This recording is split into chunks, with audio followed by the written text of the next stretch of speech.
What is the most secretive organization in the world? The Illuminati? No. Freemasons? No. How about an Italian-American mafia? You've got my attention, but don't be fooled. This is not another made-in-America crime story where a bunch of guys in funny hats and baggy suits throw around ungodly amounts of cash and try to influence politicians while hiding behind clever disguises.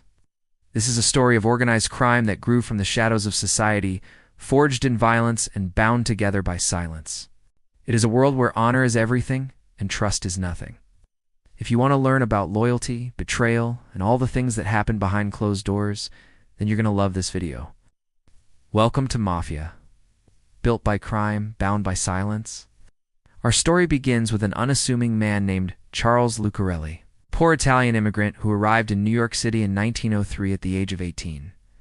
For many immigrants, America was a land of opportunity, a place to escape poverty, persecution, or simply improve one's life. But for Lucarelli, America was a new beginning for a life of crime. Now, if you've watched our previous videos on the Mafia, you will know that there were several Italian immigrant groups active in New York City during this time period.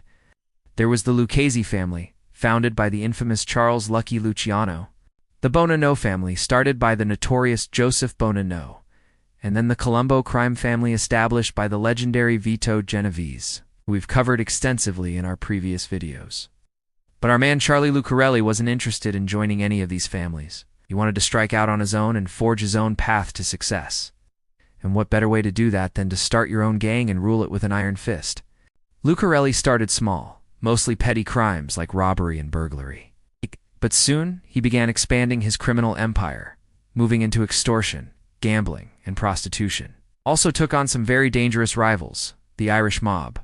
Ah, yes, the Irish mob. I hear you asking, didn't they die off in the early 20th century? Well, not exactly. See, the Irish mob was a powerful criminal organization in America during the late 19th and early 20th centuries. They dominated the labor unions and used their influence to control the import of alcohol during Prohibition. But by the 1930s, they had largely been wiped out by rival gangs and the police. However, a few members survived, and they continued to operate in the shadows. Lucarelli wasted no time in taking them down, eliminating several key figures and sending the rest packing. With his rivals disposed of, Lucarelli was free to expand his criminal empire. In 1935, he made a bold move that would solidify his power and set him apart from other crime bosses. He declared war on the police. Lucarelli's men launched a series of attacks on law enforcement officers, including a deadly ambush that left 2 cops dead. The city was in chaos, and the police were on the brink of all-out war with the Mafia. Now, normally this kind of behavior would lead to the immediate demise of a crime boss, but Lucarelli was different. He was smarter, more ruthless, and more ambitious than most of his rivals. He managed to stay one step ahead of the police and even gain some unlikely allies. Some corrupt politicians saw Lucarelli as a useful tool to keep other criminals in check, and so they secretly protected him and his men.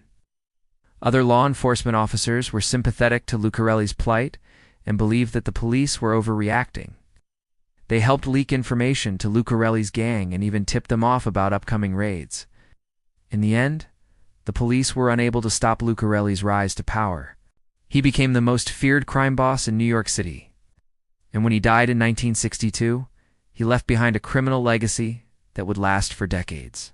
The reason why Lucarelli was able to go undefeated against the police was because of one simple thing: Omertà, or the code of silence.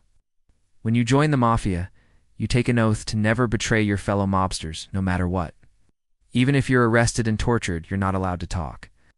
Now, that doesn't mean that the police never got any information out of Lucarelli's men. It just means that they had to work a lot harder to get it. Sometimes they would offer a mobster's family a deal, promising them leniency if they turned rat.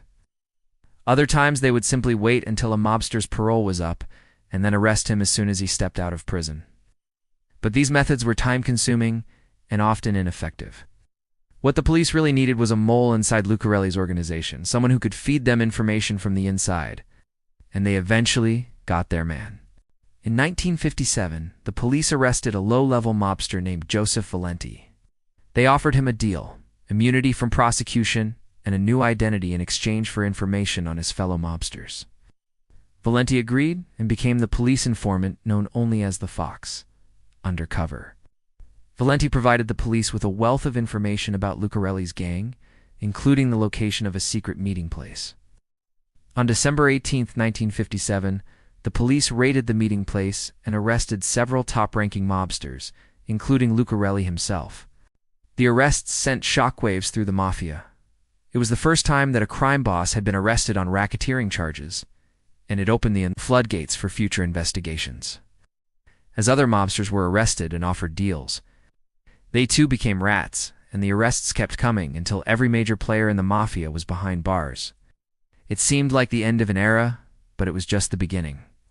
See, when you arrest a crime boss, you might think that you're putting an end to his criminal enterprise, but you're not. Because even if you put all the top-ranking mobsters in jail, there will always be someone waiting in the wings to take their place. That's because the Mafia is more than just a criminal organization. It's a way of life. It's a culture that values honor, loyalty, and above all else, family. And as long as those values are upheld, the Mafia will survive. After the arrests of the top-ranking mobsters, the surviving members of the gang regrouped and elected a new leader, Anthony Fat Tony Salerno. Under Salerno's leadership, the gang quickly recovered and began to expand its criminal empire once again. He was a shrewd and cunning leader who knew how to stay one step ahead of the police. He also understood the importance of family and loyalty, and he made sure that the members of his gang were both things. Meanwhile, the police were struggling to keep up with the ever-evolving tactics of the Mafia. They had underestimated the gang's ability to adapt, and now they were playing catch-up. The police tried everything they could to stop the Mafia's criminal activities. They infiltrated the gang, arrested key members, and even bugged mobsters' phones. But nothing seemed to work. The Mafia was too smart, too organized, and too loyal to be defeated. And so the battle between the police and the Mafia continues to this day. As you can see, the Mafia is a criminal organization unlike any other. They are bound together by a code of silence and honor. They have survived for decades, and they continue to thrive despite the best efforts of law enforcement. But the Mafia isn't just some abstract concept. It's a real thing that affects real people. The actions of these criminals have real consequences, and innocent people are often caught in the crossfire. That's why it's so important to understand the Mafia, to learn about their history, their tactics, and their motivations. Knowledge is the first step to fighting back against these criminals and protecting the innocent from their violence and intimidation. So if you want to learn more about the Mafia, keep watching this channel. We've only scratched the surface here, and there's a lot more to come. Now you need to watch Mafia Origins, or have a look at this video instead.